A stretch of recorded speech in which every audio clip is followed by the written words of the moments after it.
Morning to anyone that happens to join this live, which usually isn't many. I think most of you watch my lives later in the day. So the time is, let's have a look, 9:15 a.m. I'm in the UK, southwest UK. I'm 56 years old. I live near Bristol in a town called Weston-super-Mare. I'm going to be 57 on July the 10th. Let me just raise myself up a little bit. So I'm here with my little 3-year-old boy. I'm just passing time, and I thought I'd have a discussion with you guys about just stuff that I've noticed lately to do with the carnivore diet. Now, I was at a meal the other day. I wasn't eating, but the other people were. And a relative, we were talking about diet. And she was saying that she had a friend who had a healthy diet. And she was obviously listing the fruits and the veggies and the grains and the wheats. And I said to her, she kept making a big thing of fibre. Sorry, my boy there. Tino, say, give us a wave, man. Is he going to wave? Probably not. He's obsessed with his phone. I said to her, you do know that rice and pasta and potato turn to sugar in your body? And she was really surprised. She was like, oh, no. Wheat is really good for you. Fibre is really good for you. And I felt awkward to disagree, because when I did start disagreeing, they get very defensive. And I just think we're not going to convince, people that too much salad or vegetables is bad for you because of the oxalates in. We're not going to convince people that sugar, because not everyone, believe it or not everyone thinks sugar is bad for them. A lot of people on a balanced diet, the recommended so-called balanced diet, think a small amount of sugar is okay. Does any of these people have a small amount of sugar? You think about it, most people wake up, they'll have a tea or coffee with sugar. They'll have a cereal that turns to sugar or has loads of sugar added to it. Then they'll snack between breakfast and lunch with something that's probably got sugar in it. At lunchtime, they'll eat something that turns to sugar or is ultra processed and have another tea and coffee, or maybe a fizzy drink or orange juice, which we know orange juice is just full of sugar. And then they, from lunchtime to tea time, they're snacking with probably things that turn to sugar. And this myth that fibre is really good for your digestive system, where we know that fibre is just sandpaper and actually inflames the digestive system, just like sugar does. So I don't know, it's a difficult one, because it's very hard to convince people that think you're literally talking rubbish. You're actually trying to help them. So I just thought I'd do a live, and I thought I'd just go through a few things. I've been watching Dr. Ken Berry this morning, and one thing I learned is that, because I've had my gallbladder removed, and I always listen for Dr. Ken Berry to talk about the gallbladder, what it does, and its purpose, and if me not having a gallbladder is a problem. And today was the first time he answered the question clearly, because normally he just brushes over it and says, as long as you, if you're just starting on carnivore, if you do it gradually, so go meat and eggs, mainly meat, fatty meat, gradually, as you sort of gradually become fat adapted. He says it's okay to not have a gallbladder. The gallbladder creates bile, but today he described it much clearer. He said that the gallbladder is basically a storage facility for bile, and the gallbladder works best when you're eating fat, because its job is to break down your fats. But it's actually the liver that creates the bile, and if there's too much bile, then it eventually gets stored in the gallbladder. So what he said was, and this made sense to me, was, well, if you've removed your gallbladder, and he's saying most of the time people that remove their gallbladders should not remove their gallbladders, and that if you eat more fat, the gallbladder can fix itself and get rid of the stones. But he's also saying that the cause of gallbladders building up so many stones is the fact that we were eating not enough fatty meat, not enough fat in our diets, and that causes all the stones. So that was interesting to me. So he basically said that once the gallbladder stops doing its job, because it's not there anymore, that the liver takes over, and the liver just does that. Because obviously when they remove your gallbladder, they don't remove the liver. So that was good for me to know, actually. It put me at ease, because obviously I don't have a gallbladder. And I did go through a very long phase of eating steak and salad every day, in the daytime and in the evening. I was eating about 3 salads a day. So, and the steaks I was eating was low fat. So that sort of adds up that after 3 or 4 years of eating that way, I eventually had my gallbladder removed. And the reason I had my gallbladder removed, I'm just drinking my tea, was because the pain I was getting from my gallstones was literally making me fall on the floor. It was unbearable, like the worst. It's like having a baby. It's the worst pain you could ever have. And I didn't go straight away to get my gallbladder removed. This went on for 6 months, but eventually it got too much where they had to put me on morphine to reduce the pain. So it was almost an emergency when they removed my gallbladder. And I will say this, the minute my gallbladder was removed, all the pain went, and it's never come back. And that was 5 years ago. I've just seen some messages. Paratrooper 73. How you going? Good morning to you. Where are you? I think we spoke before. What is your name? And where are you on the carnivore diet? Let me just look at this. Hi, everyone. This week I talked to a person who works at a rehabilitation clinic. In the early days, he was an addict himself. I asked him what is the most best sold drugs in the world. He said, let's have a look. He said, that's absolutely alcohol on one. I said, it's sugars. He said, yeah, but not that big. He has no clue. Yeah. Everyone's in a daze. It's like everyone's walking around with something like a bag over their heads. And I just, when I walk around, I feel so sorry for people. They look so unwell, and it's so obvious that they're overeating the breads, the sugars, the rices, the pastas, the fizzy drinks, the alcohol, and they're not eating enough fatty meat, and they're scared to eat too much foods that have cholesterol in because of the lies they're being told. And I've slimmed right down, and I've reversed all my problems, as all of you guys out there know. And I'll tell you what, unless it's a complete stranger, I don't get praise from close family or close friends, because they know I'm on carnivore diet and they're against it, and they think it's wrong, that it's going to give me a heart attack. They don't want to praise me, because them praising me, say, oh, you've lost weight, you look well, you look good for your age. Don't forget, I'm about to turn 57. If they praise me, it's like them saying to me, I agree with the carnivore diet, yeah? And none of them are going to do that, because they're so stubborn and stuck in their ways, because they've been brainwashed, and because they've, how can I say it, that they really believe, they've really bought into the balanced diet, the recommended balanced diet, the eating guidelines that are recommended to us and have been for the last 70 years. They're so bought into that, and they really believe the cholesterol stuff, and they really believe that meat and eggs and butter and things like that isn't good for you. And they really believe that salads and fruit are very good for you.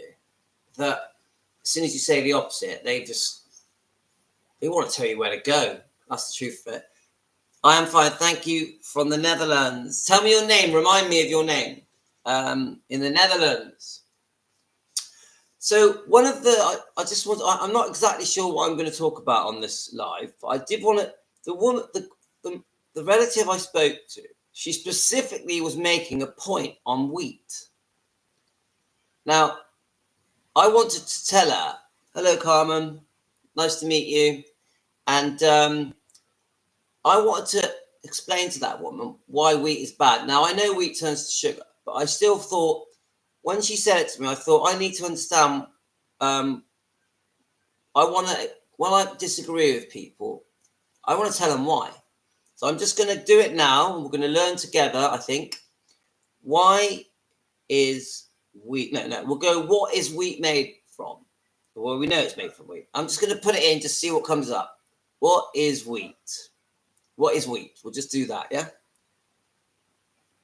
Ta-da! Right, so let's just see what it says. I'm interested myself. All right, okay, we'll start with the top one.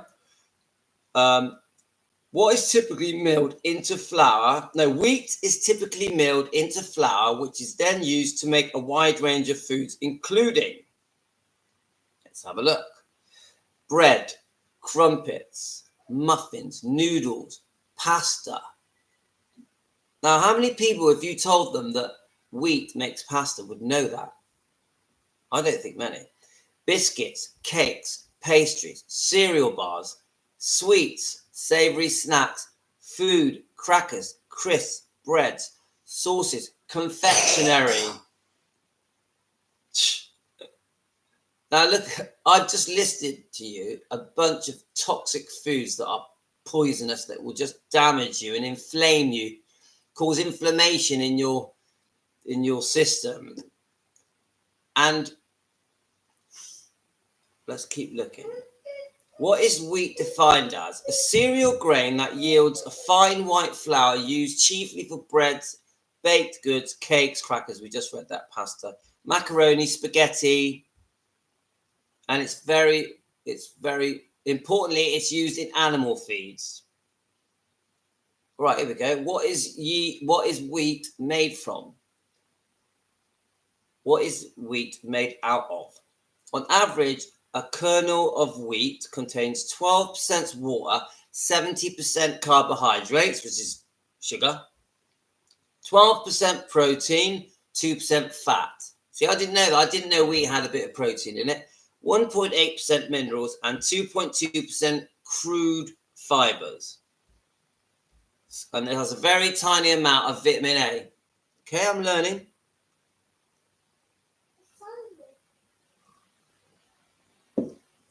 Wheat. What is wheat in the UK? One of the most important cereal crops grown in the UK. Its main use is to make flour and can be used in the production of bread, breakfast cereals, pasta, cakes, biscuits, and many other foods.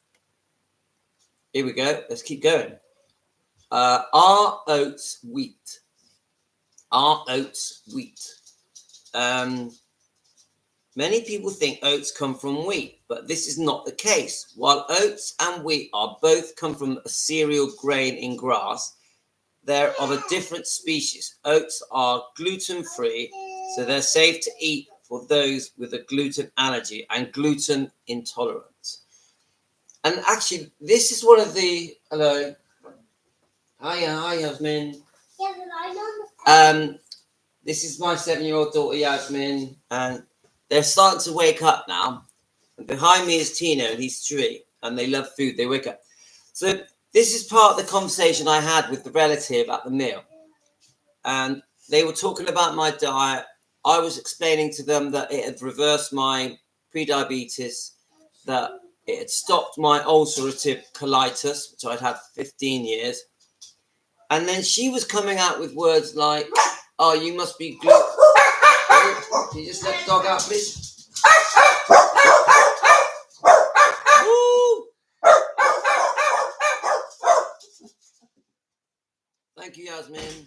So she was coming out with, oh, you must be gluten intolerant, or you must be allergic to, because I had a problem with potatoes. Now, this relative was talking about me being allergic to different foods, whether it be milk or fruit or salad or potatoes, because I did have a bad reaction with potatoes. And I said to her, do you know what? I don't think choosing a name to label my condition on certain foods I eat makes any difference, because ultimately it's me putting the incorrect foods in my mouth that my body was designed to absorb or to digest, and that's causing my problems. So I had ulcerative colitis for many years.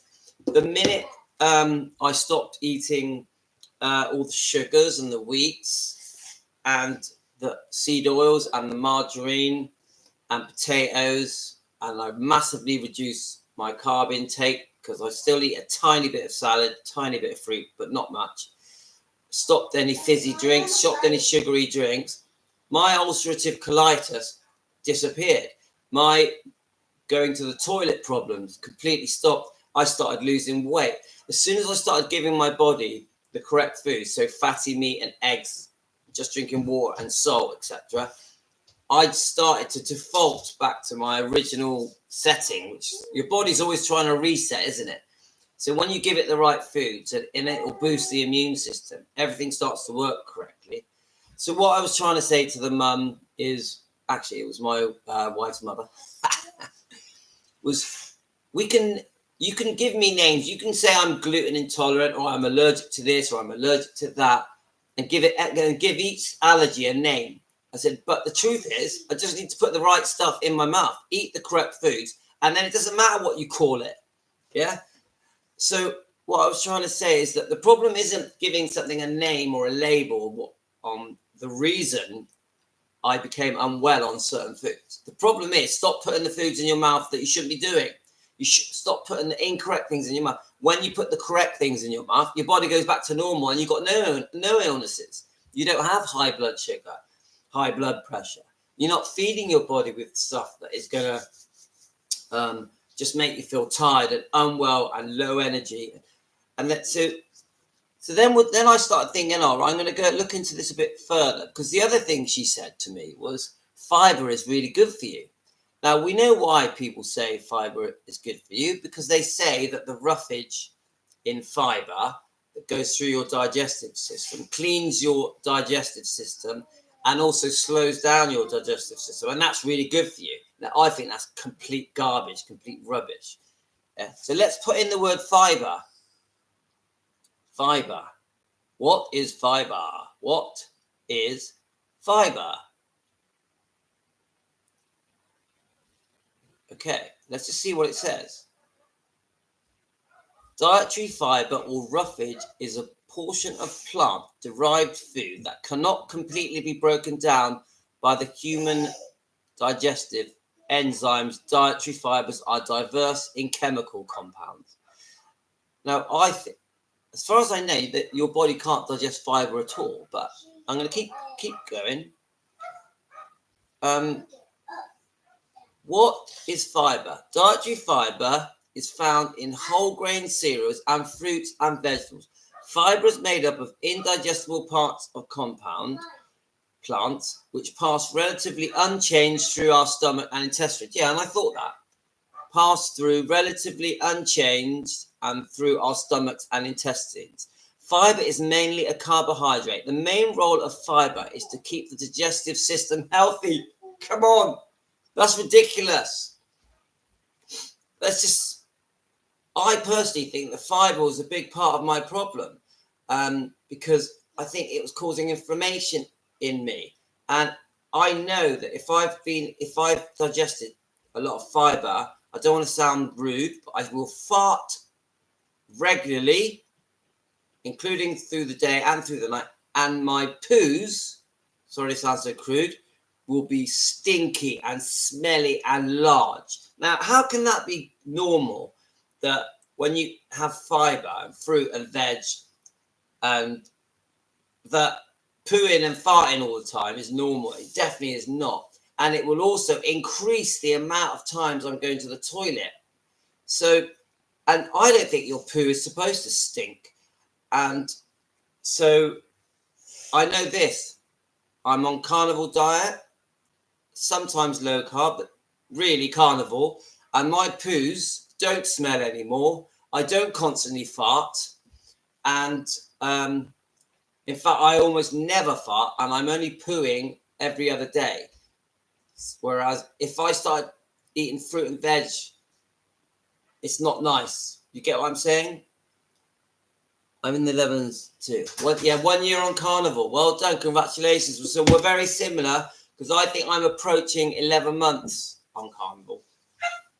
I'm just going to let my dogs in. They're barking away. Right, dogs, come on in, man.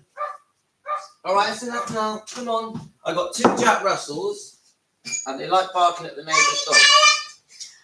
Right, I'm just doing my video at the moment. Okay. So, as you can see, I have a busy family. My wife will be down soon and my daughters. Okay, Carmen. So, I'm learning while I'm talking. So, the next question I'm going to ask is, do we digest fiber? I want to just clearly answer that. Do we digest fiber? Let's have a look. Okay. Fiber is a type of carbohydrate that the body can't digest. Now, remember, we have just read something. This is on Google, by the way, that says that we mostly can't digest fiber. It didn't say that we fully can't. Though most carbohydrates are broken down into sugar molecules called glucose, fiber cannot be broken down into sugar molecules, and instead it passes through the body undigested. Now, how can that be right? Nice to meet you, Carmen. And now, how can that be right? That we're putting something in our mouth. What do you think, Carmen? That we're putting something in our mouth that our bodies cannot digest. It doesn't add up, does it? Because ultimately, our body wants to absorb the goodness, the vitamins, the minerals, the fatty acids that are in the foods that we're eating. And our body will crave that unless we're addicted to sugar, which almost all of us are. And then it will just be constantly hungry, constantly craving all of the foods that are bad for us, which is basically, ultimately, ultra-processed, sugar-based rubbish. So, here we are. That's another. Do we actually digest fiber? Unlike other food components such as fat, proteins, or carbohydrates, which your body breaks down and absorbs. Now, this is the bit. Yes, it breaks down and absorbs carbohydrates, but it turns it into sugar and glucose and stores it as fat, I think. Yeah? So, fiber isn't digested by your body. Instead, it passes relatively intact through your stomach and small intestines and colon and out of your body. That's it. I think I've answered the fiber. Right, let's have a look. I'm just going to try one other thing. Right, shh. Hello, good morning, Yasmin. Right, we do have to be quiet because we're doing a live, yeah? Does fiber cause inflammation? Let's have a little look. While fiber aids with digestion and has anti-inflammatory effects in most healthy people, researchers found when particular fibers remain unfermented, they actually increase inflammation and might worsen symptoms for some IBD patients. Now, that contradicts itself, yeah? Because of medication, a bacterial infection, and antibiotics, my body got screwed up, went allergic to all foods except meat. So I got my proof. We are not meant to eat that. Yeah. And same for me. Thanks, Carmen. Same for me. I was eating the normal stuff like we all eat, and I got very unwell, and I had ulcerative colitis, a very bad case of it, by the way. I was going to the toilet 8 times a day. As soon as I started eating the correct foods, it's obviously meat, fatty meat, and got rid of all the rubbish and stopped all the fiber and all the wheats and the grains and the sugars, I went back to normal. That says it all, and it's been 11 months, and I've just got better and better, and I've lost 1.5 stone in weight, and I'm healthy. Don't forget, I'm 56. How old are you, Carmen? Is that a rude question to ask? I'm going to be 57 in a few months, but right, so it's enough. Does fiber make inflammation worse? A part-rich diet may help reduce inflammation by lowering body weight. High fiber foods feed beneficial bacteria living in the gut, which then release substances that help lower the inflammation's body. I just don't agree with that. I think fiber does cause inflammation, and yes, but then they sort of say it gets rid of inflammation, but then causes inflammation. It doesn't matter. You look younger than me, and I'm 45, but many. Yeah, I dye my hair. I'm not fully grey. Look, you can see a bit of grey here. I'm grey here and I'm grey here. The top of my hair isn't too bad. So I've been dyeing my hair for years, and I run an Elvis channel called Elvis Daily Planet. Shall I show you it? I'm just doing a live at the moment, kids. I can hear. Let me just show you my Elvis channel, which is part of the reason my hair is like this. Let me just show you it. Can you see that? Can you see that or not? Let's go a bit higher. I'm going the wrong way. Elvis Daily Planet. I'm very proud of it. I've got 22,000 subscribers. So this is why I get the whole Elvis thing going on.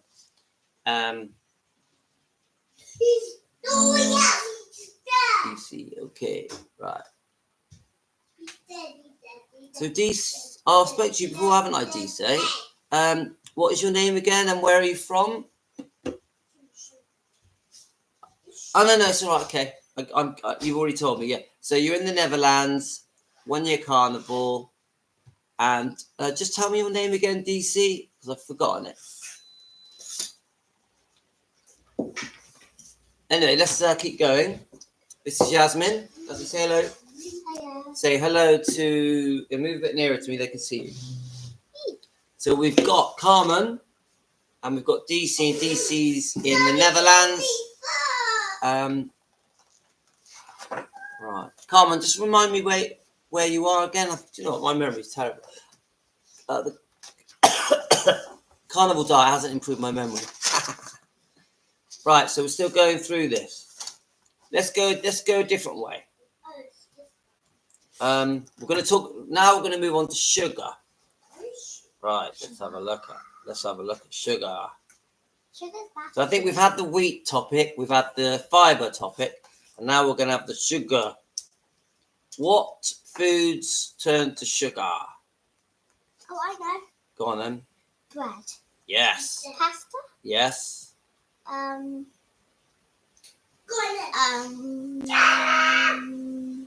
Pita bread. Yes, pita bread. Yeah. Spaghetti. Yeah, spaghetti, pasta, not the bolognese, the pasta, definitely. Yeah. My kids are here too. It's school holidays. Oh, school holidays. What? All right, so you have different school. You have different school holidays than us. Then you've just had a school holiday, haven't you? And but they went back on Monday, I think. Yeah. Not that long. I should make some interviews. Interviews with now in spring break. Do you mean like with other carnival people? Is that what you mean?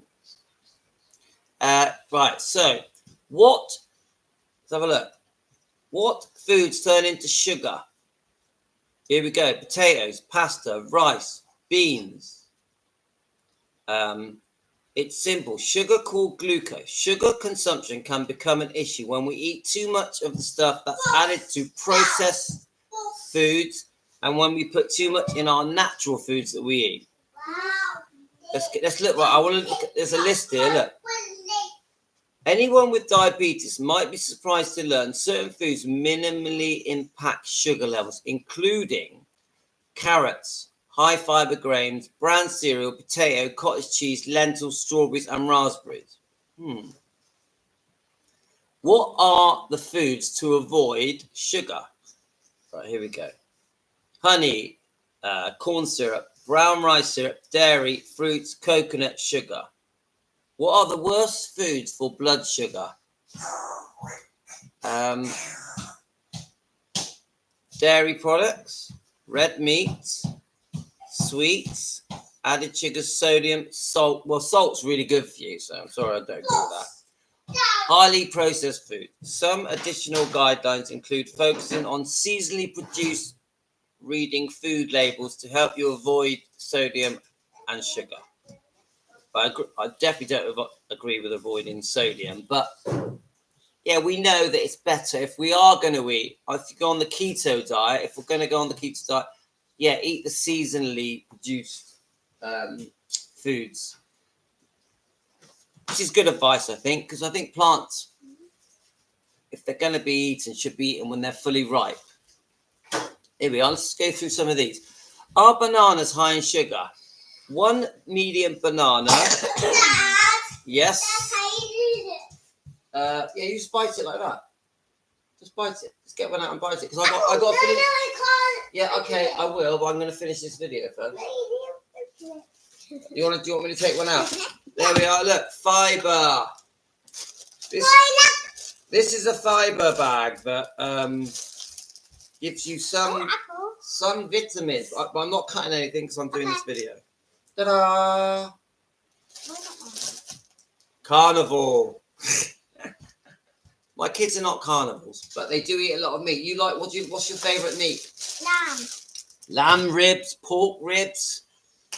We love it. Bacon. My favorite meat is lamb. Lamb, yes. They like they always have a bit of my meat. So since I've been on this carnivore diet, they've been joining in on with the meat, and they like omelettes. Don't you like omelettes, kids? We have a lot of omelettes. Right, let's keep going. Like interview the carnival doctors and stuff like that. Oh, I don't know. Would they even talk to me? And also, how do we go about arranging an interview with a carnival doctor? You mean like Dr. Ken Berry, Anthony Chaffee, those type of people? There's old man Carnivore. I like watching his videos. At the moment, Anthony Chaffee is my favourite. But I wonder how you get to meet these people and how you arrange an interview with them. I'd love to speak to them. Yeah. I'm just a very tiny channel, very small, and I do it because it's a passion. Because I want to, because the carnival diet healed me, and changed my life, transformed my life, gave me back my life, gave me back my energy. I want to spread that and share it, and I want people to know that you can be 56, 57, you can be over 30. And it's never too late to transform your life and get your life back. So I want to share this. And the more people that actually do want to hear my story, the better, because it's only going to help them if they've got health problems, if they're obese, if they want to lose weight. Now, don't forget, I started this diet mainly to lose weight, not expecting to get all my health back like I did. So, right, so we're on bananas. Okay.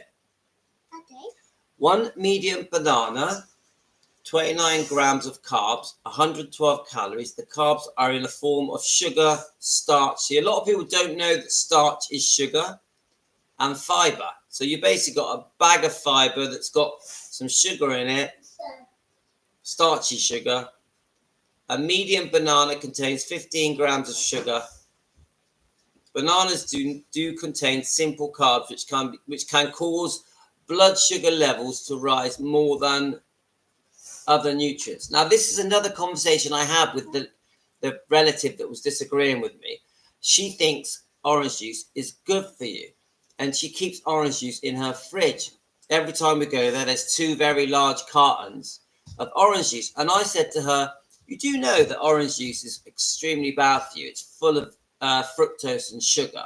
I goes, yes, it might have a tiny amount of vitamin C in it, but it's still really bad for you. Here we go. Do potatoes turn into sugar? Now, I'll tell you now, most people will not know that rice and potatoes turn to sugar. Most people, you ask the average person, they don't know. Like any other carb containing food, potatoes increase blood sugar levels. When you eat them, your body breaks down the carbs into simple sugars that move into your bloodstream. This is what often is called a spike in your blood sugars. And I know my blood sugars were high because I had been diagnosed with pre-diabetes. And when I was diagnosed with pre-diabetes, the doctor never said to me, eat less sugar. She didn't say that. She just said, oh, come back in 3 months, we'll do another test to make sure you haven't become type 2 diabetic. Now, the nurse said to me, because I phoned the nurse to get my results, and she said to me, oh, why don't you just try not having sugar in your tea and coffee? Yeah, it's just complete madness. What fruit is sugar-free? The sugar-free fruit mentioned below can be consumed by diabetes patients in moderation as part of a balanced diet. Papaya, apple, berries, pears, lemons, guava, avocado, cucumber. Now, my answer to people that have become pre-diabetic is just don't eat anything with sugar in it. That's what I would say to them. Nothing with sugar at all. Nothing that turns to sugar, and you'll get better. Start eating a lot more fatty meat, eggs, use some butter, have some eggs and bacon, omelets, etc., some fish, some prawns. Eat all that, make sure it's all nice and fatty. Stop margarine, stop vegetable oils, which also cause inflammation. What foods are sugar-free? This is a good one. Some foods are completely sugar-free. These include proteins, seafoods, pork, beef, chicken, lentils, beans, soybeans, butter, and nuts. How can I flush sugar out of my system? Drinking plenty of water helps your kidneys flush out excess sugar. One study found that people who drink more water lower their risk from developing high blood sugar levels. And remember, water is the best. Sugar drinks elevate blood sugars by raising it even more. And that includes orange juice. What happens after 2 weeks? I'm just going through this randomly. I'm actually finding it quite interesting. By quitting sugar, participants in a 2-week experiment experienced improvements in cholesterol levels, blood pressure, and cardiovascular function. They also noticed a decrease in inflammation, reducing the risk of chronic disease and promoting overall health. Well, that's a bit nearer. The cholesterol levels I don't agree with, because cholesterol is very good for you. And when you start eating fatty meat and eggs, butter, and that kind of stuff, your cholesterol LDL is going to shoot up. Doesn't matter, because cholesterol is part of the thing that helps you prevent having clogged up arteries and heart attacks and strokes. Cholesterol is your friend. People don't realize that. And when you digest cholesterol, I've learned almost none of it goes into your system. Almost none of it. Don't forget, our body makes its own cholesterol because it needs it. Cholesterol is in every cell of our body. What drink lowers blood sugars? All right, we've done that one. Let's go a different way. I'm going to go a different way on this. Right now. So obviously the most common thing people will say to me when I'm talking about the carnivore diet is that cholesterol is bad for you. Right, let's listen to it. Is cholesterol bad for you? And I'm guessing, before I go, I'm guessing that there's going to be loads of things here saying cholesterol is bad for you. Right. With high cholesterol, you can develop fatty deposits in your blood vessels. Eventually, these deposits grow and making it difficult for enough blood to flow through to your arteries. Sometimes those deposits can break suddenly and form a clot that causes a heart attack or stroke. Now, if I showed that to Dr. Ken Berry, he would have 1,000 things to say against these types of advice that's being given to the average person around the world. Now, to me, so they're blaming meat here, fatty meats, because that's basically where cholesterol is coming from, isn't it? I know this in eggs as well, but so they're basically saying that the thing that is given to our body to help clear out our arteries is bad for us. Now, you get calcium buildup and plaque buildup where there's damaged areas, and this is being caused mainly by eating too much sugar, yeah? And then you've got the cholesterol coming to help heal these areas and to take away the bad stuff. and we're being told that we need to lower our cholesterol levels. It's ridiculous. It's madness. And you try and convince anyone that cholesterol is good for them and is needed and is essential, and you will fight all day because they will never agree with you. I eat all my apples. Here we are. What are the 5 signs? Oh, well done, Yasmin. That was good.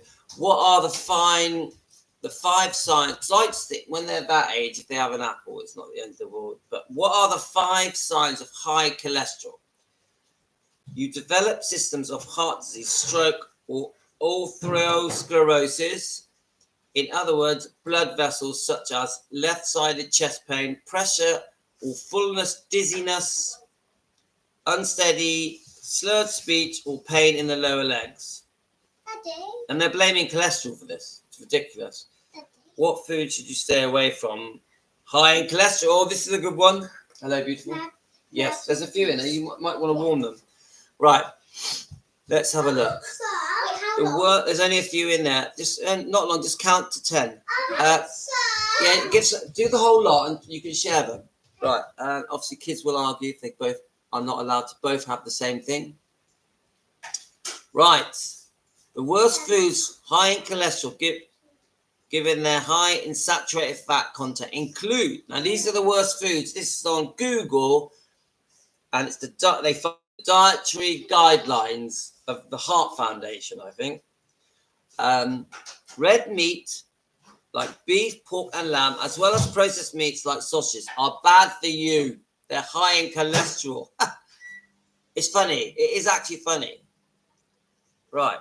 Baked, good, and sweets. Yeah, sweets are bad for you. Fried food, yes, if they're fried in vegetable oil, 100%. But you fry your steak in butter or its own fat, it's beautiful. Tropical oils such as palm oil and coconut oil, butter. Right. Can you have high cholesterol and still be healthy? Now, this is a good one for Dr. Ken Berry. Having high overall cholesterol does not mean a person is unhealthy. Well, that's good. You get a tick for that. However, low density, so lipoprotein, LDL, or bad cholesterol levels carry an increase of risk of heart disease and stroke. The body requires a certain amount of cholesterol to function properly. It requires more than a certain amount. Every cell in your body has got cholesterol. But this is the biggie, LDL. Now, I know that when I get my bloods tested, I'm high in LDL. It doesn't matter. As long as your triglycerides, the fat in you, is low. Right.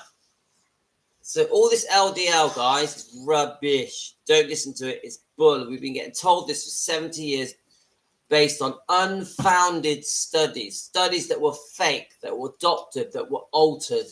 Right back in the 1950s, isn't it? Cholesterol's actually good for you, isn't it, Yasmin? Is meat good for you, Yasmin? Yeah. Too right it is. Right. How I bring my cholesterol levels down. A few changes in your diet can reduce cholesterol and improve your heart health. You see, again, it's on Google. We're trying to tell us to reduce our cholesterol levels, which you should not. Now, I will say this. If you're very obese and very unwell and you've got a lot of damage in your body, you do have to keep an eye on cholesterol. But because it's damaged, remember that. You're very unwell. You're very obese. You have to manage things like this. Anyway, so a few changes in your diet can reduce cholesterol and improve your heart health.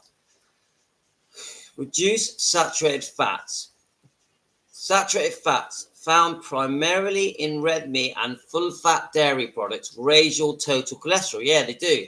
That's good because cholesterol is good for you. Eliminate trans fats.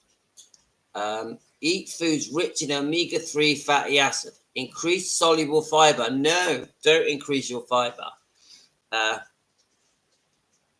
Right. So anyway, there's just a general thing here where everyone's being told to do the things that are not well for them, to eat the foods that inflame their body. And 99% of illnesses are caused from inflammation. And your body is just craving the ancestrally type foods that we ate hundreds of thousands of years ago, if not millions, so that it can heal itself and reset itself or go back to default so it can act in an optimum way. And if any of you are coming on this channel because you are unwell or overweight or obese or have serious health problems or have pre-diabetes or type 2 diabetes, or if you're got anxiety or depression, or if you've got brain fog and you're not clear-headed and you don't know much about the carnivore diet, look up all the successful doctors and scientists and success stories on carnivore and find out for yourself that everything we're being told by the recommended guidelines and the recommended food pyramid and the recommended diet is wrong. It's wrong. You have to see past it. And just imagine if you were alive 100,000 years ago, would you really be eating all the foods that you eat now? You wouldn't be. You'd be eating of animals. Yes, I think you probably would be eating some vegetation and fruits in lean times, but generally you'd be eating animals. Yeah, and that's how we survived for millions and millions of years, guys. Where the way that the diet is now is we're just all becoming very unwell, very overweight, and it's affecting us in so many ways, not just our bodies, not just how our brains are working, but also it's affecting the age that we die. So they say for every 10 years, if you're eating the incorrect food, you will lose 3 years. So in 30 years, you're going to lose 9 years of your life. Do you want to die 9 years younger? And I'm pretty sure that we all want to live as long as possible. We should all be reaching 100. If we're eating the correct foods, we should be living to 100. What do you think? So I always say this. I'm an experiment. I'm an 11-month experiment, and it's going well. Now, do I sometimes... Of course you can. Do I sometimes eat a bit of fruit? Do I sometimes have a bit of rice, or sometimes have... Whoa! Sometimes I do, but almost never. And whenever I do eat anything that I shouldn't have eaten... Right, no, look, if you're going to sit with me, you've got to be quiet. That's me. Yes, that's you. Look, they're so cute. Look at them. Do you like meat, Tino? Do you like meat? Yeah, but she got me. You like to put... Tino likes pork. Let me just turn it down a bit. Daddy, look at my drawing. Tino likes pork.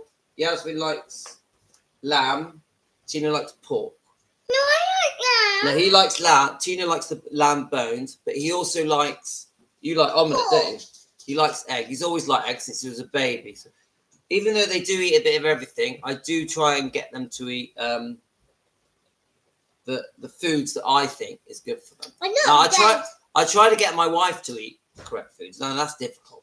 She's already been down this morning for her toast and honey and butter. I think there is some goodness in honey, even though I don't really eat honey much. But she'll also come down for her bagel and her cereal. Yeah. And at lunchtime, she'll probably have something bready based.